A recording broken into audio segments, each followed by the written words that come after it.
ఇక్కడ పేషెంట్ ఇక్కడ వండుకొని ఉన్నాడు. ఇక్కడ పేషెంట్ భార్యను ఎట్లా మాట్లాడాడో ఆమె నాతో చెప్పిన విషయాలు మీరు రోబోటిక్ హాస్పిటల్ కి బాలరాజ్ నాయుడు డాక్టర్ చాలా దుర్మార్గుడు సార్. వాడైతే 12,50,000 కట్టినాము, ఇంకా 8 lakhs కడితే బాడీని తీసుకెళ్ళాలి, అప్పటి వరకు నేను ఇయ్యను అని అవహేళన ఎంత ఘోరంగా మాట్లాడినంటే అంత ఘోరంగా మాట్లాడాడు. నన్ను మా అక్కను పైకి పిలిచి డోర్ వేసేసారు వాళ్ళు. ఆమెను ఆ లక్కను పైకి పిలిచి 4th floor కి పిలిచి డోర్ వేసాడు. నేను ఇప్పుడు ఈ వీడియో మీకు ఎందుకు చూపిస్తున్నా అంటే ఈమె మీద కూడా కేసు పెట్టాడు. ఏం కేసు పెట్టినంటే పరువు నష్టం కేసు వేస్తే 2 కోట్లు 3 కోట్లు కావాలన్నాడు. ఇస్తాం తీసుకో, నీకేమో పైసలు కావాలి, మాకేమో పానం కావాలి. బిల్లు ఒక 5-6 లక్షలు అవుతుంది అనుకుంటే కాలు చెయ్యి ఇరిగితే ఎంత ఖర్చు అవుతుంది? ఒక కాలు 2 చెయ్యి ఇరిగింది, విరిగితే దానికి ఒక లెక్క ఉంటుంది, దానికి ఒక పత్రం ఉంటుంది. మనం తన లెక్కలు లేవు, పత్రాలు లేవు. ఆడు చెప్పిందే లెక్క, ఆడు చెప్పిందే పత్రం. ఇంతవరకు నేను ఆ వీడియోలు డిలీట్ చేయలేదు. ఎందుకు తీయలే? కోర్టులు కానీ ఇంకోటి కానీ నేను బరాబర్ మాట్లాడిన దానికి కట్టుబడి ఉంటా. నేను శిక్షకైనా సిద్ధమే. ఇలా తిట్టిన మాటలకు నాకు ఎంత శిక్ష చేసి నేను జైలు శిక్ష కూడా అనుభవిస్తా. ఆ మాటలకే శిక్ష ఉంటాయి, కానీ రక్తం పీల్చే జైలులకే శిక్ష ఉండాలో నాకు శిక్ష పడే లోపల వీళ్ళకి కూడా శిక్ష పడాలి. ఇలా కరోనా కాలం నుంచి ఎవరెవరితో అందరితో బిల్లులు ఉన్నాయి. ఆ బిల్లులలో నాకు అప్రోచ్ అయ్యారు. ఆ బిల్లు మొత్తం నేను తీసుకుపోయి ఏం చేయాలో నేను చూసుకో. ఆ బిల్లు కానీ పగ తీర్చుకోవాలనుకున్న ఎవడు బాలరాజు నాయుడు ఏం చేసిండు? అయ్యింది అయిపోయింది, నేను మాట్లాడిన వీడియో పెట్టినా. కానీ బాలరాజు నాయుడు ఏం చేసిండు? కేసులు పెట్టాడు. కేసులు పెట్టే మీద కోట్ల చుట్టూ ఒక కేసు కాదు 3-4 కేసులు పెట్టాడు. ఈ మహిళ మీద కూడా పెట్టాడు. నేను ఏమంటున్నా అంటే మేమేమైనా మర్డర్లు చేసినామా? మెడికల్ యాక్ట్కి అనుకూలంగా కాకుండా మేము దోపిడీ చేస్తున్నామా? చేస్తున్నావు, మింగుతున్నావు, రూల్స్ అన్ని వైలేట్ చేస్తున్నావు బాలరాజు నాయుడు. పేషెంట్లను పీక తింటున్నావు బాలరాజు నాయుడు. మేమేం చేస్తున్నాం? మేము ప్రశ్నించినాం, బరాబర్ వీడియోలు ఉన్నాయి. నేను వీడియో జడ్జికైనా చూపిస్తా, ఎవరికైనా చూపిస్తా. శిక్ష బరాబర్ ఉంటే అనుభవిస్తా, దానికి సిద్ధమే. కానీ ఈ మహిళ ఏం తప్పు చేసింది? మహిళను 4th floor తీసుకుపోయినావు. ఒక పేషెంట్ యొక్క భార్య మీద కోర్టులో కేసేసి ఇబ్బంది పెడుతున్న Champapet onus hospital director and doctor Balaraju Naidu యొక్క క్రూర మెంటాలిటీ తెలవడం కోసమే ఎంతో మందికి డబ్బులను గుంజడం లోపల సిద్ధాస్తుడైనటువంటి బాలరాజు నాయుడు. నమస్తే ఫ్రెండ్స్, ఈ చెంపపేటలో ఉన్నటువంటి ఓనస్ హాస్పిటల్ డాక్టర్ బాలరాజు నాయుడు బరితెగింపు ఎంతవరకు ఉందంటే అది మామూలుగా లేదు. ఆ హాస్పిటల్కు పేషెంట్ పోతే ఆ పేషెంట్ల దగ్గర లక్షల రూపాయలు, లక్షలు అంటే మనం లెక్కలేదు, లక్షలు వసూలు చేసుకుంటే అయితే అడిగిన పాపానికి ఆ పేషెంట్ భార్య మీద కేసు పెట్టినాడు. కేసు పెట్టి కోర్టులకు తిప్పే కార్యక్రమం మొదలుపెట్టి. అంటే బాలరాజు నాయుడు నైజం ఏదో ఎలాంటిది అని అంటే వాళ్ళ ఇంట్లోనే లాయర్స్ కొంతమంది వాళ్ళ ఇంటికి సంబంధించింది. అంటే టోటల్ మనోని క్యారెక్టర్ ఎట్లా ఉంటుంది అంటే తన ఇల్లు ఎక్కడైతే రెంట్కు ఉంటాడో వాళ్ళ ఇంటికి కాల్ చేయమంటే వాళ్ళను 1 సంవత్సర కాలం కోటాలు వేసి తిప్పి వాళ్ళ ఇంటి ఆ ముసలాయనను తిప్పల నరకం చూపించి అలా కూతురును కూడా కొట్టిన పాపాత్ముడు ఈ బాలరాజు నాయుడు. అయితే ఈ బాలరాజు నాయుడుకు సంబంధించిన విషయం తెలియని వాళ్ళు ఎవరైతే, ఇప్పుడు పేషెంట్కి తెలియదు కదా, కొత్తగా ఎవరైతే హాస్పిటల్కి పోతారో హాస్పిటల్లో వాళ్ళ యొక్క ఆర్థిక స్థితిగతులు తెలుసుకుంటాడు. ఒకవేళ ఎమర్జెన్సీ తప్పనిసరి పరిస్థితిలో వస్తే వాళ్ళ దగ్గర డబ్బులు ఎక్కువ ఉన్నాయనుకో, ఇక మనోని పంట అన్నట్టే. లేకపోతే కూడా వానికి భూములు, ఇల్లు, ఇంకేమైనా పశువులు ఉన్నాయా అవి అమ్మే కార్యక్రమానికి కూడా మనోడు సిద్ధమవుతాడు. ఇలా ఎంక్వైరీలు కూడా చేస్తాడు. ఇంత ప్రమాదకరమైన వ్యక్తి మనం చూసినప్పుడు, మనం కలిసినప్పుడు ఆయన స్మైల్ చూస్తే మనం పరిచయం అయిపోవాలి. అది నవ్వు కాదు, కానీ బయటికి పనులు కనబడేటట్టుంటాయి అన్నట్టు. లోపల మొత్తం కుట్రలే. అయితే నేను పేషెంట్ దగ్గరికి మందలిచ్చి నేను పోయినంత మాత్రాన పోలీసులను కూడా పెట్టుకొని ఎట్లా ఆయన ఏమేమి డ్రామాలు అనేది వరుసగా నేను మొత్తం వెలికి తీస్తా. నా మీద కేసు పెట్టాడు, ఓకే, 1 కాదు 3-4 కేసులు పెట్టాడు. కేసులు పెట్టి మనోనికో లెక్క కాదు. ఇప్పుడు ఫర్ ఎగ్జాంపుల్ ఇప్పుడు నేను గట్టిగా అడుగుతున్నా, నన్ను వాయిస్ బంద్ చేసాం అనుకో, హాస్పిటల్కి తిరుగులేదు. ఇక నేను చెప్తున్నా, ఏ కోశాన కూడా మనవానికి హాస్పిటల్ నడిపే అవకాశం కానీ ఆ సోర్స్ కానీ అక్కడ లేవు. ఎక్కడ చూసినా అది నేను తర్వాత చూసుకుంటా. కానీ ఇక్కడ ఒక మహిళ మీద నా మీద కేసు పెట్టి, నా మీద ఎన్ని కేసులు పెట్టి నాకేం కాదు, నేను పోతా కాబట్టి నేను పోతా, కోర్టుకు పోతా, జడ్జితో మాట్లాడతా, వాదోపవాదాలు జరుగుతాయి. ఇలా ఈ రక్తం పీల్చుకొచ్చిన రాక్షసులను ఎలా కట్టడి చేయాలనే విధానం మీద నేను మాట్లాడతా. నేను జడ్జిలతోనైనా లేకుంటే సమాజంతోనైనా చెప్పడానికి నేను సిద్ధంగా ఉన్నా. జడ్జిలతో వాస్తవమైన పరిస్థితిని కూడా నేను చెప్తాను. కానీ ఇక్కడ ఒక మహిళను, అంటే ఒక పేదింటి మహిళను భర్త కానిస్టేబుల్ కాళ్ళు చేతులు ఇరిగిపోయిన వ్యక్తి మూలకు పడ్డాడు. ఈయన మీద 13.5 లక్షల రూపాయలు ఈ నర్సరానేసి కొట్టిర్రు. డబ్బులు తీసుకున్నాడు, ట్రీట్మెంట్ మధ్యలో ఆపేసిండు. వాళ్ళు పోయి మళ్ళీ వేరే నిమ్స్ హాస్పిటల్లో ట్రీట్మెంట్ తీసుకుంటున్నారు. ఇప్పుడిప్పుడే కోలుకుంటున్నటువంటి పేషెంట్ కోలుకున్న సందర్భంలో పేషెంట్ భార్య మీద కేసు. పేషెంట్ భార్య మీద కేసు వేసి కోర్టుకు రప్పిస్తా ఉన్నాడు. నా మీద 2-3 కేసులు వేసిండు. నేనేమో ఆ కేసులో ఎంటికతో సమానం అని చెప్తా ఉన్నా.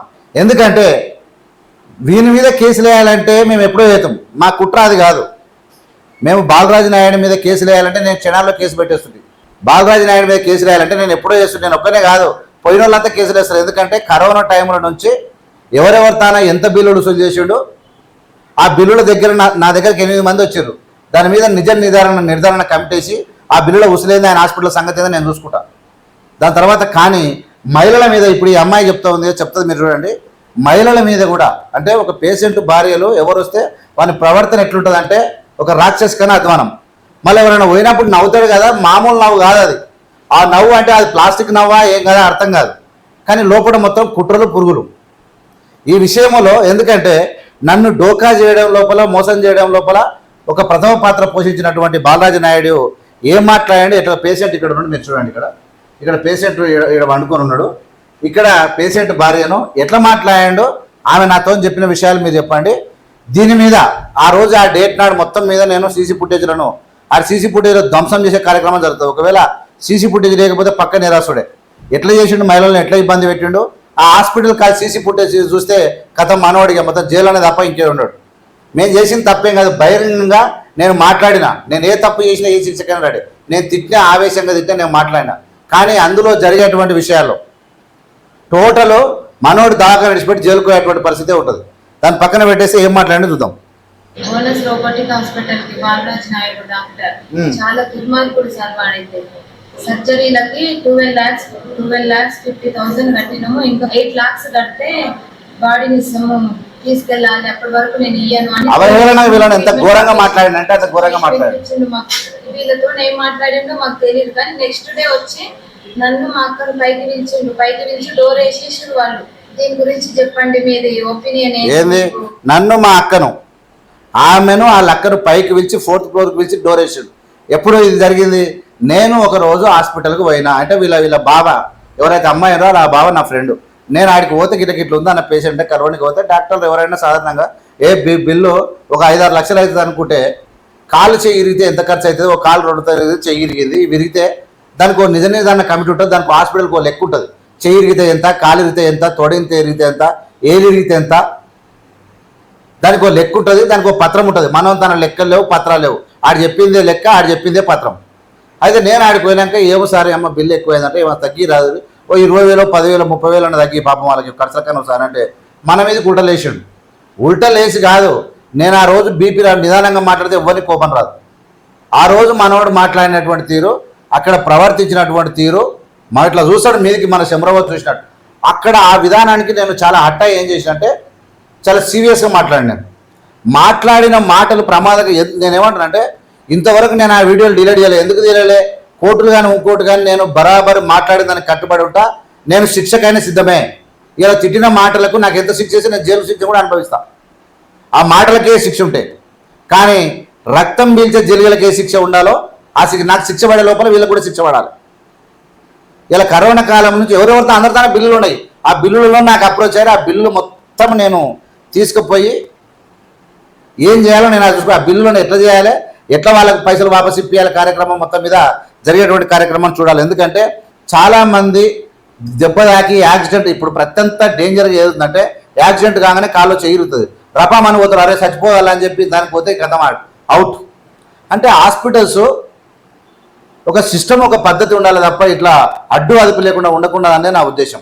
ఇక్కడ ఈ అమ్మాయి ఏం చేసినంటే నేను పోయి మాట్లాడిన తర్వాత నాతో రాశిగా మాట్లాడితే నేను వీడియో చేస్తే ఇమ్మీడియట్ తెల్లారి వెళ్ళిపోయి ఆ లక్కన నా 4th floor గుండెపోయి అడ్డగొరిగా మాటలు మీద. ఆ 4th floorలో ఏం జరిగింది, ఆ సీసీ ఫుటేజ్లు ఖచ్చితంగా కావాలి. నేను అడుగుతా, నేను ఏ విధంగా అడితే ఎట్లా తెప్పించుకుంటానో చూసిన తర్వాత దాని మీద పెద్ద ఎత్తున మేము కార్యాచరణకు పోయే ముందు ఈ వాస్తవం తెలవాలి. ఎందుకంటే చెంపపేటలో ఉన్నటువంటి ఓనస్ హాస్పిటల్ అధినేత ఆయననే బాలరాజు నాయుడు చేస్తున్నటువంటి నిలువు దోపిడీ, ఒక కిరాతకమైనటువంటి చర్యలు ఆ హాస్పిటల్ సీసీ ఫుటేజీల్లో మొత్తము క్లియర్గా ఉంటాయి. కాబట్టి అక్కడ వచ్చి ఎవరెవరు ఏమేమి బెదిరిస్తారు అనేది మేము చెప్తుంది. దీని మోజం అంటే నేను ఇది ప్రజలకు వాస్తవం తెలవాలి. ఎందుకంటే ఏదో మంచిగా ఉందని పండుగలు పడుతున్నాను పోయి పరిశాన్ కావద్దన్న ఉద్దేశంతో మీకు చెప్తా ఉన్నా. ఇక్కడ వాస్తవ విషయం ఏం మాట్లాడుతారో మీరు చూడండి, మాట్లాడింది నా సర్జరీలు అయినాయి కదా, ఫీడ్బ్యాక్ ఇవ్వండి అని ఫీడ్బ్యాక్ కోసం పిలిచినట. ఫీడ్బ్యాక్ గురించి అని పిలుస్తున్నాం పైకి అని చెప్పారు. ఫీడ్బ్యాక్ లేదు, తొక్కలేదు అనగాని పైకి పిలిచారు, డోర్ పెట్టిండు. లోపల ఇంకా 3-4 మెంబర్స్ వరకు అబ్బాయిలు ఉన్నారు. ఇది వాళ్ళు కూర్చోమ్మ అంటే మీరు నేనేం కూర్చోలేదు సార్ ఇట్లా అన్నారు. నాకు మీడియాకి ఏ సంబంధం లేదు అని చెప్పు. అంటే వాడు రాజకీయం చేయడం లోపల ఒక్కటే కాదు, 3-4 మెంబర్స్ వరకు రాజకీయం అంటే మామూలుగా నేను వీడియో చేసిన కదా, ఆవేశంతో తట్టుకోలేక ఏం చేసిండంటే ఒక చిల్లరగాలం కూడా తయారు చేసిండు మనోడు. తయారు చేసి ఒక 10 మందిని పిలిచేసి ఏవిఎం మీద దాడి చేయాలని ఒక 20 మందిని పెట్టి తాపిండు 3 రోజులు. వాళ్ళు కూడా నాకు దొరికిపోయారు. అవన్నీ బయటకు తీస్తా. వాడు తాపి ఏం చేసిండు, వాడు మొత్తం తాపి వీళ్ళ మీద ఏం చేసిన అంటే ఏవిఎం నాకు సంబంధం లేదని చెప్పు, నువ్వు నేను చెప్పినట్టు ఇంటి నేను చెప్తా అని చెప్పి. ఎందుకంటే మనం ఎలాంటి వాళ్ళం అనేది వాళ్ళకి తెలుసు కాబట్టి, వాళ్ళు లొంగలేదు కాబట్టి ఇలా మనం ఇట్లున్నాం. కానీ వాడు చెప్పినట్టు వింటే ఏం జరిగేది అనేది అదే విషయం. చూడండి, అబ్బాయిలు ఉన్నారు. ఇది వాళ్ళు కూర్చోమ్మ అంటే మీరు నేనేం కూర్చోలేదు సార్ ఇట్లా అన్నారు. నాకు మీడియాకి ఏ సంబంధం లేదు అని చెప్పు అని నాకు మైండ్ వాష్ చేస్తున్నారు. అయితే నేనని చెప్పాను సార్, మాకు హెల్ప్ చేస్తానే వచ్చినారు. నేను అట్లా ఏం చెప్పను, కాకపోతే మాకు హెల్ప్ చేసిండ్రు వాళ్ళు.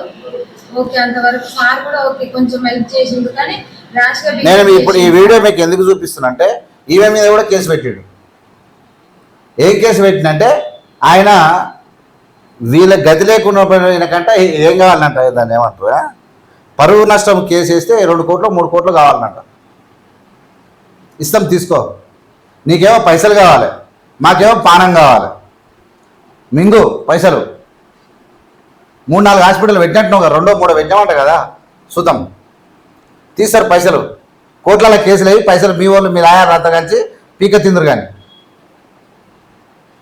ఇస్తారు. తీసుకో నాయన, పైసలు కావాలనా.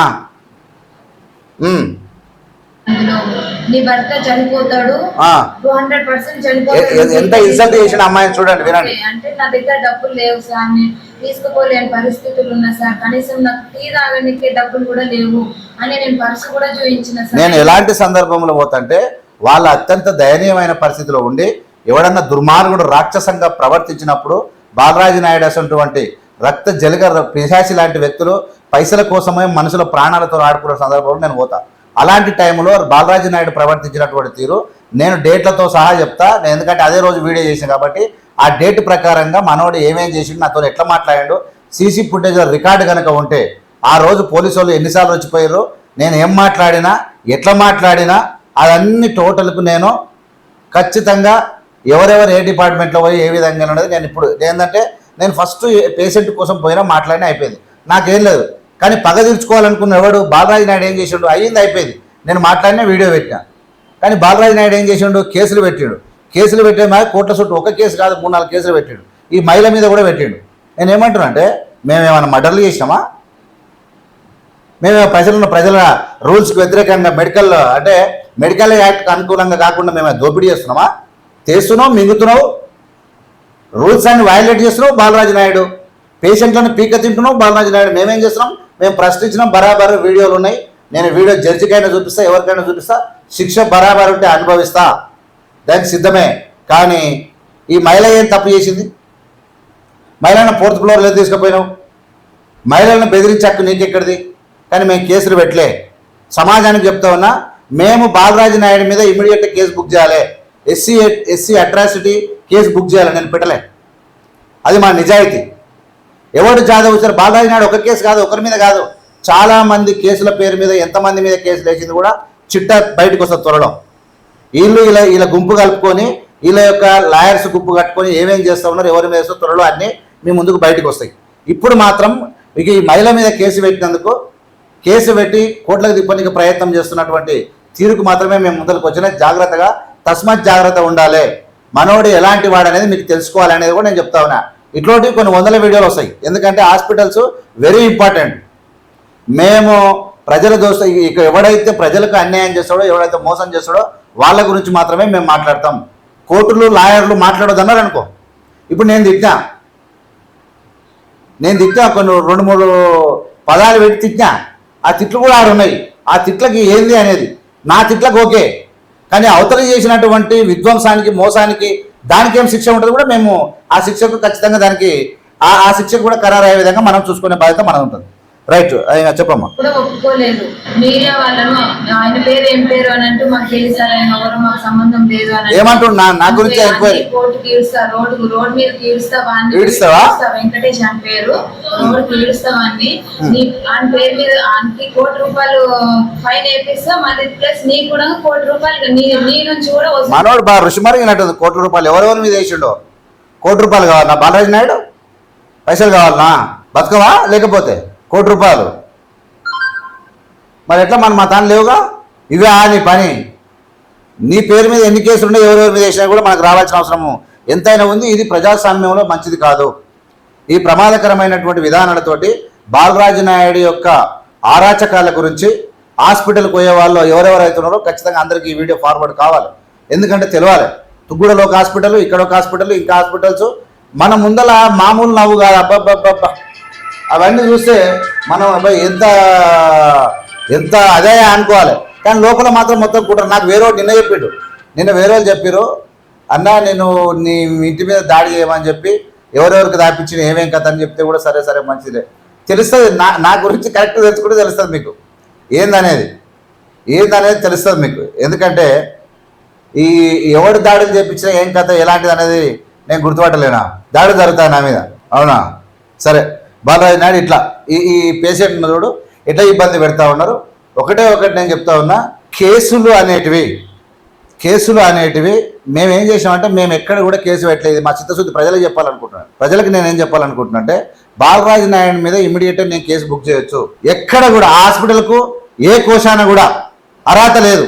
నువ్వు డాక్టర్స్ విషయంలో, స్టాఫ్ విషయంలో, శాలరీస్ విషయం లోపల, దాని యొక్క పార్కింగ్ విషయంలో నీకు ఎవరు పర్మిషన్ ఇచ్చారు, ఎవరు ఎన్ఓసి ఇచ్చారు, ఎక్కడి నుంచి వచ్చింది, ఏ బోర్డు నుంచి వచ్చింది, ఎలాంటి అర్హతలు లేకుండా వాడు డైరెక్ట్ ప్రతి ఒక్కరు చెప్తారు నేను ఆనికి చందా ఇచ్చిన, ఈయనకి చందా ఇచ్చిన, వానికి డబ్బులు ఇచ్చిన, ఈయనకి డబ్బులు ఇచ్చిన. ఈ యొక్క అంటే ఇలాంటి హాస్పిటల్స్ కూడా మళ్ళీ కేసు అంటే వాళ్ళకంటే సమాజంలో ప్రజలందరూ పిచ్చిగొర్రెలే. కేసులు వేస్తే భయపడతారు, దాడులు చేస్తే ఊరుకుంటారు. కొంతమంది మనవానికి అందరితోని పరిచయాలు ఉన్న కాస్తంత టైంలో అందరితోని పరిచయాలు, ఎవరిని ఎట్లా చేయాలి, హాస్పిటల్కి వస్తే ఎట్లా లొంగించుకోవాలి, మళ్ళీ డబ్బులు ఉన్నాడు పైసలు కట్టకపోతే ఎట్లా పైటలతో ఎట్లా బెదిరిపియాలి, ఇవన్నీ కార్యక్రమాలు ఉంటాయి మనవానికి, చాలా ఉన్నాయి. ఈ ఎంక్వైరీలో ఉంటా నేను, అప్పటి వరకు ఎంక్వైరీలో ఉంటా. ఎంక్వైరీ మేము ముందుకు వస్తా. మంచి రసవత్తరమైనటువంటి కార్యక్రమం నుంచి ఇది ఖాళీ షాంపుల్గా మీకు ఇస్తా ఉన్నా. ఒక లేడీని, ఒక కానిస్టేబుల్ భార్య మీద కేసు పెట్టి కోర్టుకి ఇడిచి ఈ robotic hospital chairman Balaraju Naidu చేస్తున్నటువంటి ఈ వింత విధానం మీద మీరు ఖచ్చితంగా ఈయన యొక్క క్యారెక్టర్ తెలవాలనే విషయమే చెప్తా ఉన్నా. కేసులు నా మీద పెట్టిండు, 2-3 కేసులు పెట్టిండు. నేనేం చెప్పినా నాకు ఎటికతో సమానం అని చెప్పిన, ఎప్పుడో చెప్పిన. ఏ కేసులు అయినా ఏ చట్ట ప్రకారం నేను ఎదుర్కొంటా. కానీ మహిళ మీద కేసు పెట్టినటువంటి విధానాన్ని ప్రజలు ఎట్లా రిసీవ్ చేసుకుంటారనే విషయం మీద నేను మీ ముందుకు వచ్చిన. ఆ మహిళలను తలపెట్టినటువంటి తీరేంది, నీ కత్తి ఏంది, వాళ్ళు ఒకవేళ ఎస్సీ ఎస్టీ అట్రాస్ మహిళలకు జరిగినటువంటి అన్యాయం మీద కేసు పెడితే మనోడి మీద ఎట్లుండే, వాళ్ళు పెడతామంటే కూడా నేను వద్దన్నా. పోతే ఎందుకులే హాస్పిటల్ అయ్యింది అని అనుకున్నాం. కానీ మనోని యొక్క దుర్మార్గాలు చూసిన తర్వాత కంపల్సరీ ప్రతి ఒక్కటి గ్రౌండ్ టు కరంగా రావాలి.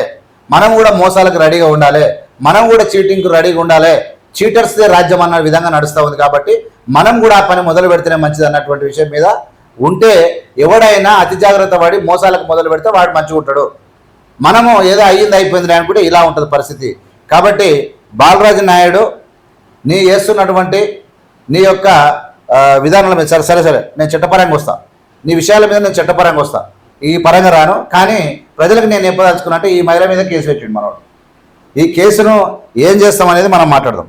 ఈ కేసు అంటే ఒక డాక్టరు ఏ విధంగా మహిళలను కూడా అంటే మహిళలను అవమానకరంగా మాట్లాడడమే కాదు, కేసులు కూడా పెట్టి ఇప్పుడు ఈయన మీద ఎందుకంటే తెలుసా, నన్ను ఈమె మీద ఎందుకంటే నన్ను భయపడి ఈయనకి ఈమె భయపడితే ఒకవేళ నా దానికి వచ్చి అన్న కేసులు ఎందుకన్నా అంటదని ఈ ప్లాన్తో పెట్టిండు మనోడు. అంటే ఇవన్నీ ఉంటాయి. మరి మా ఇద్దరి మీద ఒకరి మీద చాలా మంది మీద పెట్టిరు, ఇట్లా చాలా మంది మీద పెట్టారు.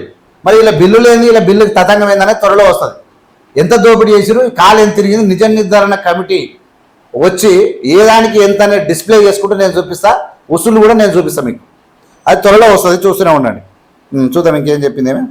భర్త ఏం చేస్తాను, నిన్న ఏం చేస్తాను, అని కూడా బెదిరించింది. చూసుకో అట్లా బెదిరించు. పోలీసు వాళ్ళు వచ్చి వాళ్ళు ఎవరంటే సైబరాబాద్ పిఎస్ నుంచి ఒక శ్రీనివాస్ అతను రాజేష్ అతను వచ్చి నన్ను బెదిరించారు సార్. నైట్ లా 12 కి వచ్చారు.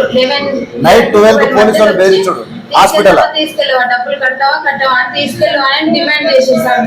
కానీ ఇండైరెక్ట్ గా ఈమె మీద ఇంతగానో ఒత్తిడి ఉంది కాబట్టి పోలీసులను యథేచ్ఛగా వాడుకుంటాడు మనోడు. ఎందుకంటే డబ్బులు ఖర్చు పెడుతుంటాడు. డబ్బులు ఖర్చు పెట్టి చాలా యథేచ్ఛగా వాడుతూ ఉంటాడు. కోర్టులకు తెలవాలి. కోర్టులో ఏముంటుంది అంటే ఏమో జరిగిందేమో, మేమేమో దాడులు చేసేమో, మొత్తం ప్రూఫ్ కావాలి కదా. దాడులు చేయడానికి ప్రూఫ్ కావాలి, మేము ఉన్నట్టు ప్రూఫ్ కావాలి. క్లియర్ కట్గా ప్రూఫ్ లేకుండా టైం పాస్ తప్ప ఏం జరగదు. ఇలా ఏం జరగదు. మనకేం లేదు, పక్కనే పోతాం వస్తాం, దానికి ఏం ప్రాబ్లం లేదు. Just this is also one of the experience నేను అనుకుంటా. కానీ ఇక నేను చెప్పను. కానీ కాకపోతే ఇలాంటి చాలా మందికి అవేర్నెస్ అయితే వస్తుంది కదా. నేను వారానికి 2-3 వీడియోలు అయితే విడుదల చేస్తాను కదా. దాని మీద ప్రజలకు అవేర్నెస్ కావాలి. నేను నష్టపోయినా సరే నా మీద కేసు అయినా పర్వాలేదు, కానీ కొన్ని వందల మంది ప్రజలకు ఇలా పేషెంట్లకు న్యాయం జరిగే విధంగా ఉంటే చాలు.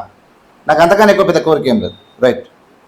డబ్బుల గురించి డబ్బులు లేవంటున్నావుగా, ఇండైరెక్ట్ నా దగ్గరికి రా అన్న ఇది చూడు, అంత యూజ్లెస్ ఫెలో ఉంచుకుందామా అని నువ్వు తీసుకెళ్ళట్లేదు, ఏం మాట్లాడిన సుశీల తీసుకెళ్ళట్లేదు అని రాసి అన్నాడు సార్. దీని గురించి మా అక్క నేను చాలా వరకు గట్టిగా అరిచినాము. డోర్ నాకేసారు, తీయలేదు. డోర్ పలగొట్టడానికి ట్రై చేసినాము. డోర్ పలగొట్టిన ప్రయత్నం చేసిన వాళ్ళు అర్థమైంది కదా. అంటే ఆ డేట్ నాడు నేను ఇచ్చి ఆ దవాఖానలో ఏం జరిగిందో నేను తీసుకుంటా. I have that capacity. I can approach whom to approach and whom to question, how to go అనేది నాకు తెలుసు. కాబట్టి అంత లోపల అయ్యగారి కళాఖండం, అయ్యగారి యొక్క భాగవతాలు, అయ్యగారి యొక్క జీతాలు, ఆయన మిస్బిహేవ్, ఎవరెవరితో అలా స్టాఫ్ ఎవరెవరితో ఎట్లా బిహేవ్ చేస్తున్నా అనేది కూడా త్వరలో ఖచ్చితంగా ఎందుకంటే ఒకసారి నేను జారితే మళ్ళీ వెనక్కి తీసుకోలేము కాబట్టి నేను వదిలేస్తున్నా. ఖచ్చితంగా అన్నిటితోనే ఆధారాలతో సహా మేము ముందుకు వస్తాం. చూస్తూనే ఉండండి ఏవిఎం మీడియా. లైక్ చేసి షేర్ చేసి సబ్స్క్రైబ్ చేయండి. ఈ వీడియో కేవలం ఒక పేషెంట్ యొక్క భార్య మీద కోర్టులో కేసేసి ఇబ్బంది పెడుతున్న Champapet onus hospital director and doctor Balaraju Naidu యొక్క క్రూర మెంటాలిటీ తెలవడం కోసమే. ఎంతోమందికి డబ్బులను గుంజడం లోపల సిద్ధహస్తుడైనటువంటి బాలరాజు నాయుడు చేస్తున్న ఆరాచకాలు మీకు చూపించడం కోసమే వస్తాయి. నెక్స్ట్ ఇలాంటి చిన్న మామూలు వీడియోలు కాదు, విత్ ఆధారాలు, ప్రూఫ్, ఏం జరిగేది ఎట్లా జరిగేది అనే మీద హాస్పిటల్స్ మీదనే మీ ముందుకు వస్తాయి. Thank you very much. Live video చూస్తున్న మీ అందరికీ ధన్యవాదాలు. ఏవిఎం ఛానల్ సబ్స్క్రైబ్ చేసి ప్రజలకు పంపాల్సిందిగా విజ్ఞప్తి చేస్తున్నాను. Thank you so much.